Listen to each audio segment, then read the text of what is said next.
అందరికీ నమస్కారం. కథా సౌరభం ఛానల్కు స్వాగతం. ఈరోజు మనం చెప్పుకోబోయే కథ పేరు దీవెన. చాలా ఏళ్ల క్రితం ఒక జమీందారు తన కొడుక్కి చదువు చెప్పటానికి ఓ పంతుల్ని ఏర్పాటు చేశాడు. పిల్ల జమీందారేమో మహాముద్దు. పంతులు ఎలాగోలా తిప్పలు పడుతూ నెట్టుకొస్తున్నాడు. ఒకరోజు ఆయనకి ఓపిక నశించి పిల్ల జమీందారుని వెధవ అని తిట్టాడు. అంతే, పిల్ల జమీందారికి పౌరుషం పొడుచుకొచ్చింది. వెంటనే తండ్రికి ఫిర్యాదు చేశాడు. జమీందారు పంతుల్ని పిలిచి, ఏమిటయ్యా మా అబ్బాయిని వెధవా అని తిట్టావటా అని అడిగాడు. పంతులు కాళ్లల్లో వణుకు మొదలైంది.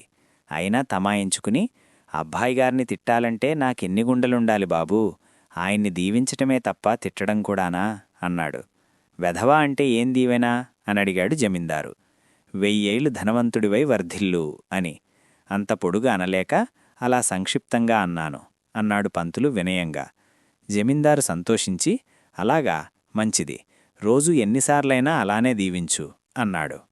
ఈ సరదా కథ మీకు నచ్చిందని ఆశిస్తూ వీడియోని లైక్ చేసి ఛానల్ని సబ్స్క్రైబ్ చేయగలరని కోరుతున్నాను. మీ సలహాలు సూచనలు కామెంట్స్ రూపంలో తెలియజేయగలరు.